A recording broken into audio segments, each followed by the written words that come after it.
오늘은 제사장 나라와 거룩한 백성이라는 제목으로 말씀의 은혜를 나누고자 합니다.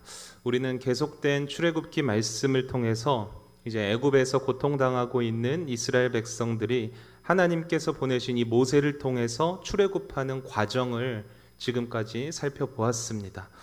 신광야에서 구름 기둥과 불 기둥으로 인도하시는 하나님을 경험했었고요. 또 홍해 바다에서는 이제 뒤쫓아오는 애굽 군대 앞에서 그 홍해를 가르시는 하나님의 구원하심도 경험을 했습니다. 또 마라라는 곳과 또 르비딤에서는 반석에서 물이 나오는 그런 은혜도 경험을 했고요. 이러한 과정들을 거쳐서 오늘 본문 1절을 보면은 이렇게 기록되어 있습니다. 이스라엘 자손이 애굽 땅을 떠난 지 3개월이 되던 날 그들이 시내 광야에 이르니라. 이제 이스라엘은 신광야와 홍해 그리고 르비딤을 거쳐서 시내 광야라는 곳으로 새롭게 들어서게 됩니다. 또 다른 새로운 국면을 맞이하게 된 것이죠. 특히 이 방금 읽었던 1절을 보면요, 이 시내 광야로 들어온 날을 계산을 해서 애굽 땅을 떠난 지 3개월째 되는 날이라고 콕 집어서 말씀하고 계십니다. 우리가 성경을 주로 읽을 때 이런 거는 그냥 스킵해서 지나가는 그런 구절이죠. 별로 중요하지 않는 것 같은 이 날짜에 대한 언급이지만 이 날짜는 구약의 이 이스라엘 백성들과 오늘날 세상 가운데 살아가는 교회의 지체인 저와 여러분들을 연결하는 매우 중요한 연결점이 되는 언급입니다. 그래서 제가 조금 번거로울 수 있지만 이 날짜의 의미를 찾기 위해서 한번 날짜 계산을 지금부터 한번 해보도록 하겠습니다. 우리가 읽은 개역개정 성경에서는 3개월째 되는 날이라고만 번역이 되었는데요. 그래서 3개월이라고 하면 보통 우리가 60일을 생각을 하잖아요. 그렇죠? 근데 60일이 아닙니다. 원문을 보면은 이 날짜가 3개월이 되는 첫째 날이라고 기록하고 있어요. 3월 1일이라는 거예요. 그러니까 이스라엘 백성들이 애굽에서 나온 날이 언제죠? 6월절이에요. 그죠? 6월절을 하나님께서 그 마지막 10번째 재앙을 이스라엘 백성들이 통과하게끔 한 그 패스오버 하게끔 한 그 절기인 6월절을 경험하고 나오게 되는 거잖아요.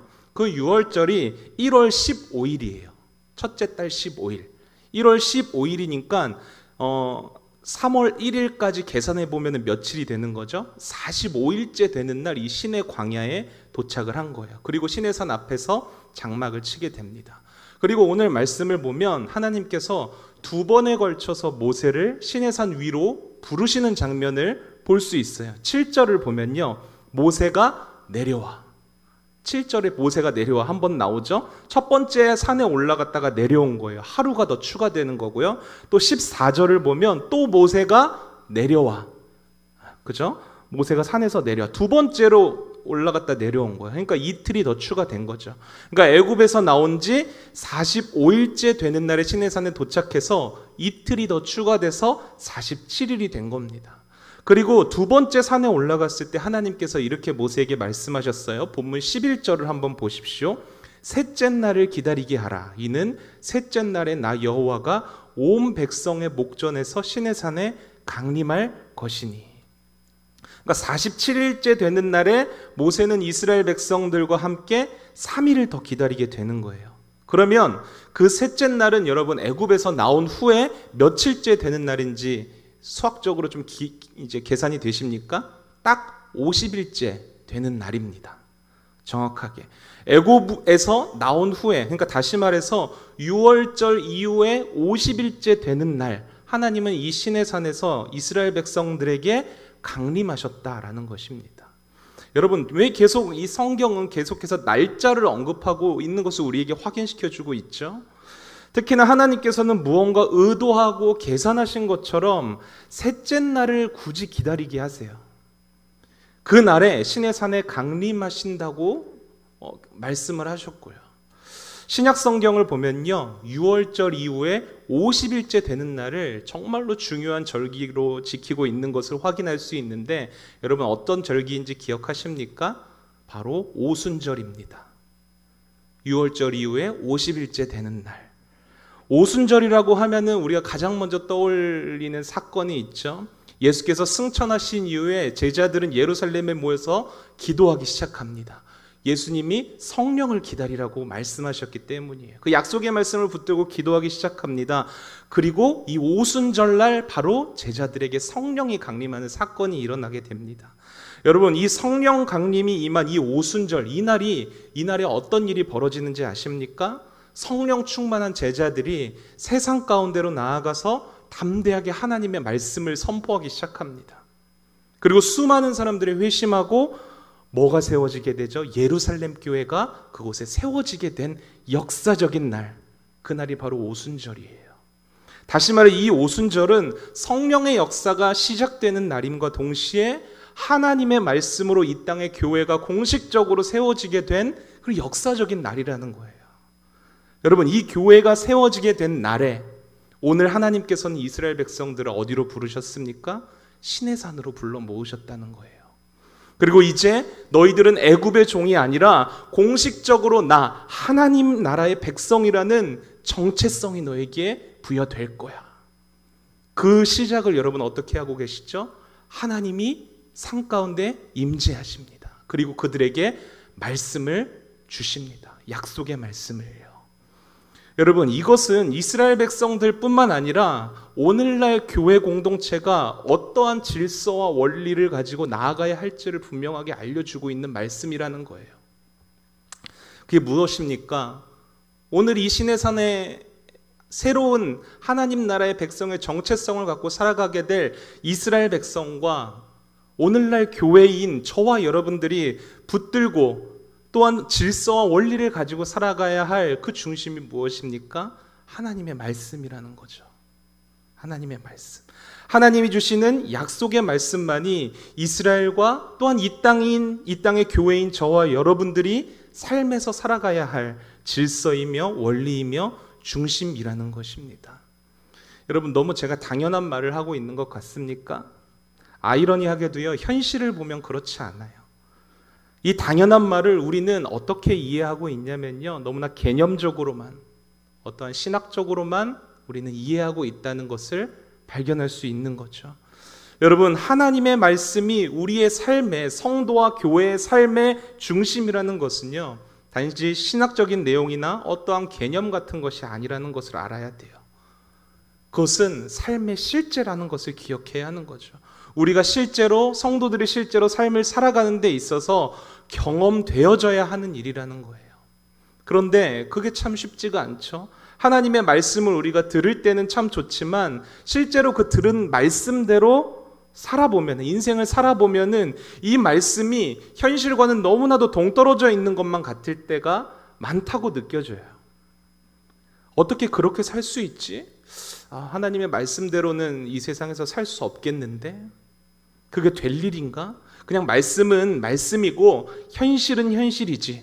그냥 그 말씀에 비슷하게만 쫓아가면 되지 않을까? 이렇게 타협하게 된다는 거죠.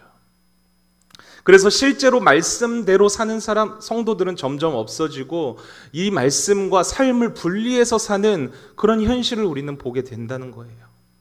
그래서 이 땅에 존재하는 교회들이 점점 정체성을 잃어가고 있어요. 여러분, 정말로 하나님의 약속의 말씀들은 현실과 동떨어진 그런 개념일 뿐이고 이상적인 교훈일 뿐입니까? 정말 하나님의 말씀이 우리 삶 속에서 성취되는 것은, 하나님의 말씀대로 이루어지는 것은 불가능한 일입니까? 여러분, 오늘 이 시내산 앞에 서 있는 모세를 한번 주목해서 생각해 보세요. 모세가 어떻게 이 시내산에 서 있을 수 있었습니까? 애굽의 왕자였지만 그 애굽에서 같은 애굽인을 죽이고 미디안 광야로 도망치듯이 쫓겨와서 80세가 될 때까지 양을 치고 있었어요. 그 양을 치던 중에 하나님의 부르심을 받게 되죠. 출애굽기 3장에 바로 그 미디안 광야에 있는 모세를 부르시는 장면이 기록된 장이에요. 광야에 있는 모세가 어떤 한 산에서 떨기나무의 불 가운데 임재하신 하나님을 만나게 됩니다. 그리고 그곳에서 하나님께서는 모세에게 이렇게 말씀하시는, 너는 가서 애굽에 가서 고통받고 있는 내 백성들을 구출해내라, 이렇게 말씀하십니다. 모세가 그 말씀을 듣습니까? 안 듣죠. 하나님, 제가 어떻게 그럴 수 있어요? 80년 동안 저는 힘이 빠질 대로 다 빠진 사람입니다. 저는 할 수 없습니다. 거부합니다. 불가능하다고 본 거예요, 현실적으로. 하나님은 그런 모세에게 하나님의 능력을 보여주시죠. 그러면서 설득을 하세요.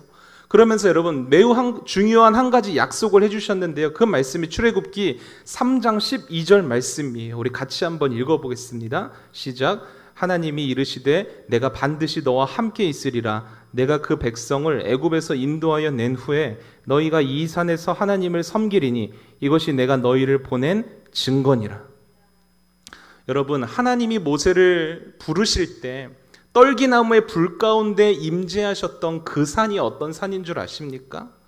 지금 모세와 이스라엘 백성들이 서 있는 이 산이에요. 시내산.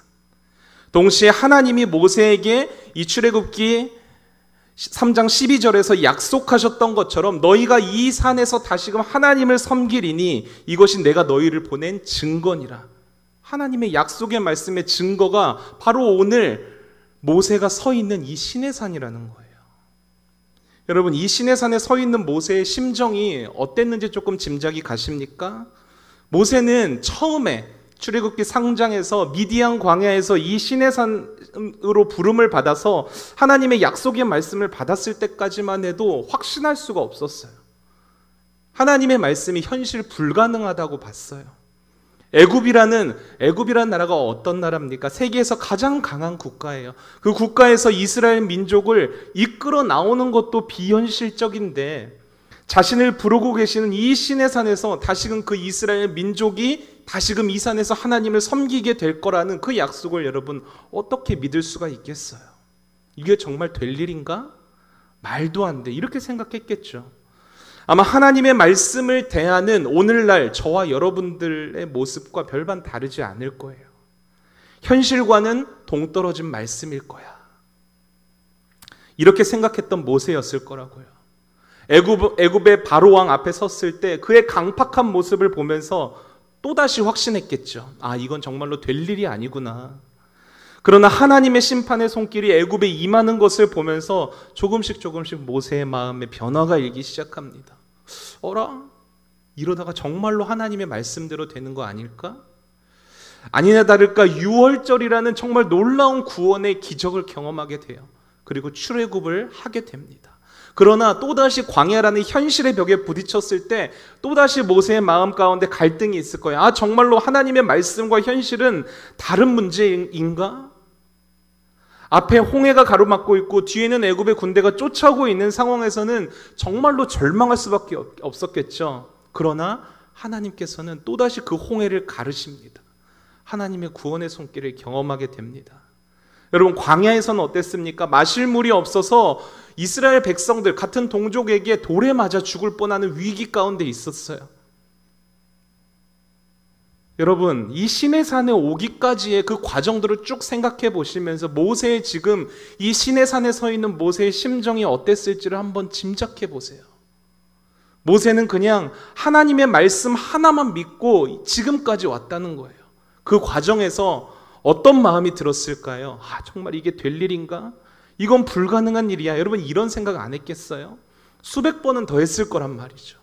어쩌면 이 시내산에 올 때까지 모세는 매일 아침 눈 뜰 때마다 그런 마음이었을 거예요. 그런데 오늘 이 시내산에 서 있는 모세는 그 불가능해 보이고 비현실적이라고 생각했던 하나님의 약속의 말씀이 성취되는 걸 지금 목도하고 있어요. 하나님의 약속이 얼마나 신실하고 놀라운가를 확인하고 있는 거예요. 비록 온 몸과 마음은 지칠 대로 지쳐있는 상태일지 모르겠으나 모세의 심령은 어땠을까요? 그 하나님의 일하심을 경험한 감격으로 가득 차 있었을 거란 말이죠. 그러면서 확신했을 겁니다. 하나님은 신실하신 하나님이시다. 하나님의 약속과 하나님의 말씀은 반드시 성취된다. 사랑하는 여러분, 이 땅의 교회인 저와 여러분들은요, 하나님의 말씀이 성취되는 것을 보고 경험하는 자들이에요. 세상에서는 이 하나님의 말씀으로 산다는 것이 비현실적으로 불가능한 일일지는 모르겠으나 성경은 그렇게 그러한 세상적인 기준을 정면으로 뚫고 나아갑니다. 사도행전에서는 수천 명이 복음을 듣고 회심한 사건이 바로 성령 충만한 제자들이 선포한 그 하나님의 말씀에서 시작이 되었고요. 바로 오늘 이 출애굽기 19장에서는 모세에게 약속하신 그 하나님의 약속의 말씀이 애굽에서 종으로 있던 이스라엘 백성들을 그 약속의 증거, 시내산까지 인도했다라는 거예요. 여러분, 우리의 삶이라고 다를까요? 아니에요. 우리가 미처 지금까지 발견하지 못했을 뿐이지 하나님께서는 저와 여러분들을 말씀으로 지금까지 인도해 오셨다라는 사실을 깨달아야만 해요. 어떻게 인도하셨는지 도저히 모르겠다 하면 여러분 본문 3절을 한번 보세요. 모세가 하나님 앞에 올라가니 여호와께서 산에서 그를 불러 말씀하시되 너는 이같이 야곱의 집에 말하고 이스라엘 자손들에게 말하라. 여러분, 이 구절에서 하나님은 모세에게 이 야곱의 집에서 말하고 야곱의 집에 말하고 이스라엘 자손들에게 말하라라고 말씀하셨어요. 우리가 주목할 것은 그냥 이스라엘이면 이스라엘이지 왜 굳이 야곱의 집이라는 표현을 추가해서 사용을 하셨냐는 거예요. 여러분, 야곱하면 떠오르는 게 있어야 합니다. 바로 하나님의 언약을 떠올리셔야 돼요. 세상에서 야곱처럼 하나님의 언약이 이루어지기에 부적합한 사람은 세상 천지에 없을 거예요. 이름부터 여러분 야곱의 이름이 어떤 뜻을 가지고 있습니까? 속이는 자예요. 이름부터가 속이는 자예요. 얼마나 그 야곱의 속 가운데 이기심과 탐욕과 거짓됨으로 가득 차 있는지 태어날 때부터 오죽했으면 형의 발꿈치를 잡고 나왔다고 하죠. 결정적으로 형 에서가 받아야 할 장자의 축복까지 가로채고는 평생을 도망치는 신세로 살았어요. 성경에서 이 하나님의 언약이 이루어지기 힘든 사람을 꼽자면 이 야곱만한 사람이 없을 거예요. 그런데 이런 야곱과 같은 사람이 누구입니까? 다른 데서 찾을 거 없습니다. 여러분, 저와 여러분들이에요. 오늘날 우리의 모습이 바로 야곱과 같다는 것을 그 누구도 부인할 수 없을 거예요. 그런데 하나님께서는 그런 야곱에게 찾아가십니다. 그리고 그와 언약을 맺어주셨어요. 정확하게는 야곱의 의사와는 전혀 상관없이 하나님이 언약을 맺어주십니다. 저는 맺어주셨다는 표현보다 그 언약을 뒤집어 씌웠다라는 표현이 더 적합하다고 생각해요. 그리고 그 순간부터 하나님이 야곱을 어떻게 만들어 가십니까? 이스라엘로 만들어 가세요.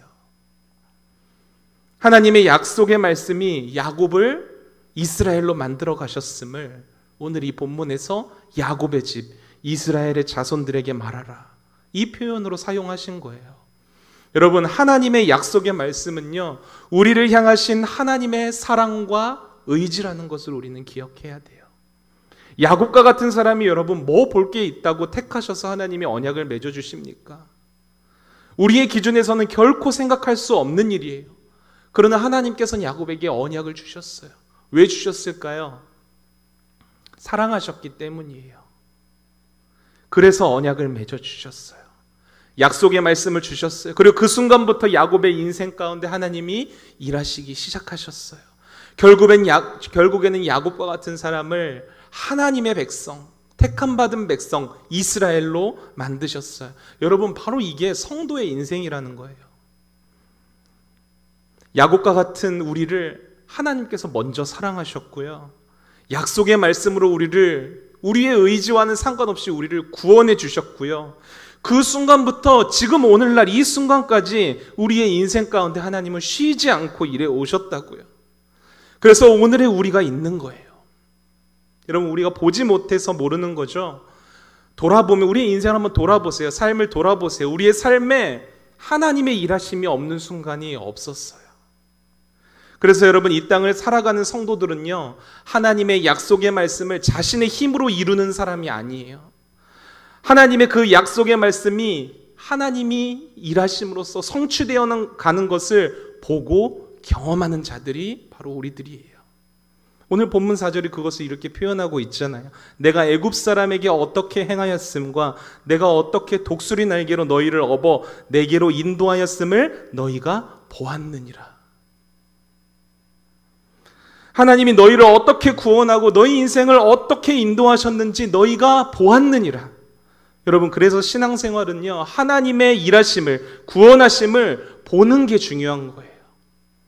똑같이 하나님이 일하시고 계시는데도 불구하고 누구는 그 하나님의 일하심을 보고 경험하면서 깊은 은혜에 젖어드는가 하면, 어떤 사람은 하나님이 똑같이 일하고 있는데도 그 하나님의 일하심은 보지 못해요. 하나님이 일하시건 말건 상관없이 자기의 할 일만 합니다. 여러분, 신앙생활에서 중요한 것은요, 그래서 보는 눈이에요. 하나님의 일하심과 역사하심을 보는 눈이요. 그리고 우리의 삶을 정말로 현실적으로 인도하심은 그 하나님의 일하심을 보려면요, 다른 게 필요한 게 아니에요. 뭐가 필요하냐면 믿음이 필요한 거예요. 그래서 우리가 구해야 할 것은 무엇입니까? 당장 눈앞에 보이는 물질적인 축복이 아니에요. 당장 우리 앞에 있는 문제를 해결할 수 있는 해결책이 아니에요.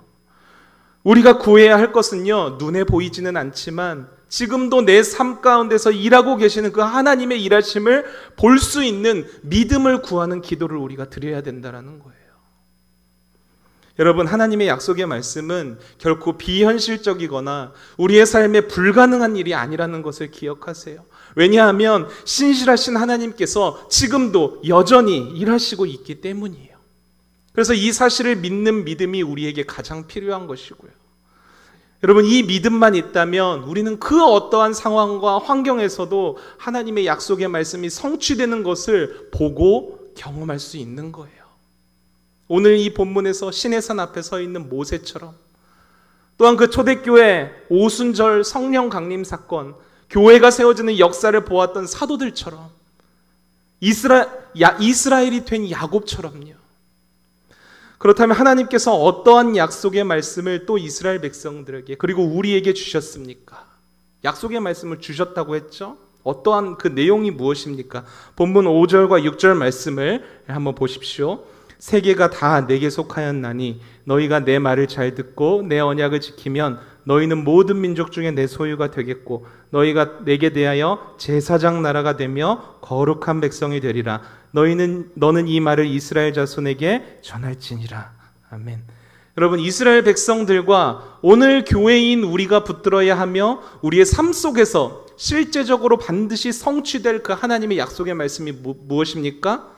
제사장 나라가 되며 거룩한 백성이 되는 것입니다. 거룩한 백성이라는 것은 카도시라는 단어인데요, 세상으로부터 구별된 존재라는 뜻이에요.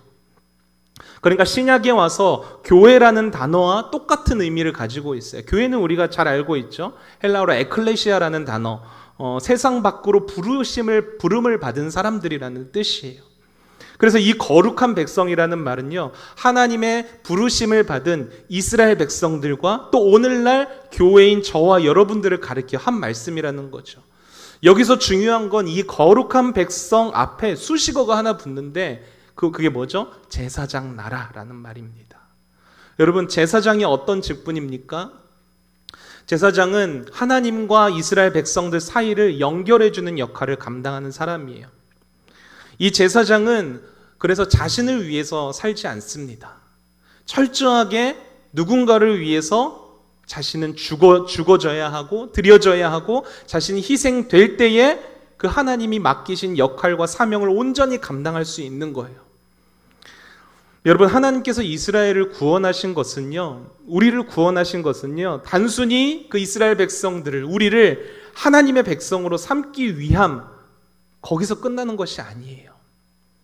그들을 통하여 세상으로 하여금 하나님을 바라보게 하고, 그들을 통하여 세상이 하나님의 말씀에 귀 기울이게 하며, 그들을 통하여 하나님의 나라가 세상 가운데 열리게 되는, 임하게 되는, 바로 이스라엘을 열리게 하는 것이 바로 이스라엘을 구원하신, 우리를 구원하신 하나님의 뜻이라는 거예요. 그러면 이 일을 감당하기 위해서 오늘날 거룩한 백성으로 택함받은 저와 여러분들은 여러분 어떻게 살아야 할까요? 제사장처럼 살아야 되는 거예요. 우리 자신을 위해서 사는 것이 아니라, 우리 교회만 잘 되기 위해서 열심을 내는 것이 아니라, 나를 희생시켜서 우리를 온전히 드려서 우리가 죽고 헌신되어져서 열방을 하나님께로 인도하는 삶을 살아야 하는 거예요. 이것이 바로 우리의 사명인 거죠. 그런데 여러분, 오늘날 교회와 성도들은 어떻습니까? 각자 자기 배만 불리기 바쁘죠. 우리 교회만 은혜 받기를 원하고 우리 성도들만 축복받기를 원해요. 그래서 오늘날 교회가 여러분 세상 앞에서 힘을 못 쓰는 것 아니겠습니까? 오늘날 교회와 성도들이 이 제사장 나라로서의 사명을 감당하지 못하기 때문에 여러분 교회가 세상에서 손가락질을 받는 거예요. 여러분 이스라엘 역사를 봐도요, 하나님의 백성들인 이스라엘이 다른 민족들에게 침략당하고 지배받기 시작한 것은요, 언제부터였냐면 제사장들이 타락하기 시작하면서부터예요. 백성들을 온전히 하나님께로 인도해야 할 제사장들이 자기 배만 불리기 바쁘고 거룩한 하나님의 성전을 더럽히고 훼손시키고 하나님의 말씀대로 인도하지 못한 결과 이스라엘의 타락이 시작됐다는 거죠. 바로 이렇게 중요한 이 제사장의 역할이 누구에게 주어졌냐면 저와 여러분들, 이 땅에 세워진 교회에게 주어졌다라는 거예요. 좀 부담스러우시죠? 어려울 것 같죠? 어떻게 우리가 제사장의 역할을 감당할 수 있지?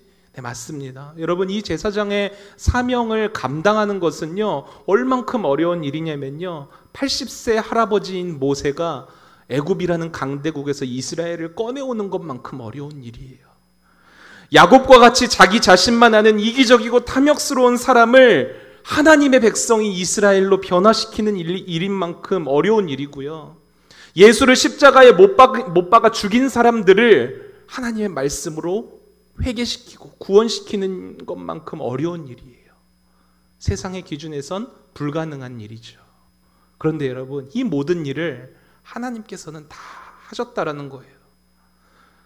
아무리 연약하고 부족하고 실력 없는 우리일지라도 하나님이 일하신다면 능치 못함이 없으십니다. 믿으십니까? 여기서 우리가 해야 할 일은 무엇입니까? 그럼 우리를 부르신 그 삶의 자리에서 묵묵히 그 약속의 말씀, 언약의 말씀을 굳게 붙들고 하나님의 일하심을 믿음의 눈으로 지켜보는 거예요. 물론 현실에서 그렇게 살아간다는 것은 쉽지 않습니다. 왜죠? 세상이 그런 우리를 가만 내버려 두지 않을 것이기 때문이에요. 온갖 현실적인 문제들을 만나서 넘어뜨리고 온갖 죄의 유혹과 시험으로 우리를 제사장 나라 되지 못하도록 그렇게 걸고 넘어질 거라고요. 먹고 사는 문제 가장 크죠. 여러분 그럴 때는 어떻게 하실 것입니까? 그래도 하나님의 약속의 말씀 붙들고 살 수 있으시겠습니까? 여러분 그럴 때 이 말씀을 한번 기억해 보십시오. 히브리서 4장 14절부터 16절까지 우리 한번 같이 읽어보겠습니다. 시작. 그러므로 우리에게 큰 대제사장이 계시니 승천하신 이 곧 하나님의 아들 예수시라. 우리가 믿는 도리를 굳게 잡을지어다. 우리에게 있는 대제사장은 우리의 연약함을 동정하지 못하실 이가 아니요 모든 일에 우리와 똑같이 시험을 받으신 이로되 죄는 없으시니라. 그러므로 우리는 긍휼하심을 받고 때를 따라 돕는 은혜를 얻기 위하여 은혜의 보좌 앞에 담대히 나아갈 것이니라. 아멘.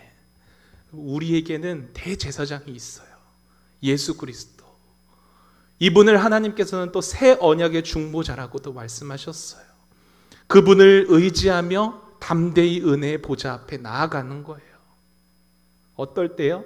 우리가 현실에서 하나님의 말씀을 붙들고 살기 힘들다고 느껴질 때, 현실의 벽에 가로막혀서 먹고 사는 문제에 가로막혀서 내 신앙을 타협할 수밖에 없는 그런 상황에 처했을 때 여러분 이 말씀을 기억하는 거예요. 은혜의 보좌 앞에 나아가는 거예요. 여러분 우리 예수님은요, 우리의 모든 그런 삶의 문제, 그 현실의 벽, 말씀이 성취되지 못하게 만드는 모든 시험거리들을 이미 다 겪으셨어요. 똑같이 다 겪으셨기 때문에 그분은 우리의 현실의 모든 상황과 아픔과 고통을 다 아세요. 공감하세요. 공감하는데 그치는 것이 아니라 그 아픔을 이길 힘도 주시고요. 그 아픔까지도 딛고 하나님의 구원의 역사에 귀하게 사용되어질 수 있도록 우리를 인도하시는 분이라는 거예요. 그래서 우리가 정말로 해야 될 것이 뭐냐면요, 약속의 말씀을 굳게 붙들고 때로는 찾아오는 고난과 아픔과 눈물 속에서 대제사장이신 예수 그리스도를 힘입어 그 은혜의 보좌 앞, 그곳으로 나아가는 거예요. 그곳이 어떠한 기도의 처소가 되었든 어떤 교회 예배당이 되었든 여러분의 삶의 자리에 어떤 기도의 자리가 되었든 은혜를 구하는 자리로 나아가서 하나님의 은혜를 간절히 구하는 거예요. 그러면 우리 주님께서는 어떻게 해주십니까? 우리에게 문제를 해결해 주는 게 아니에요. 믿음을 주세요. 믿음을 주시고 그 믿음의 눈을 들어서 하나님의 일하심, 하나님이 지금도 신실하게 일하고 계심을 우리에게 보게 하실 거예요.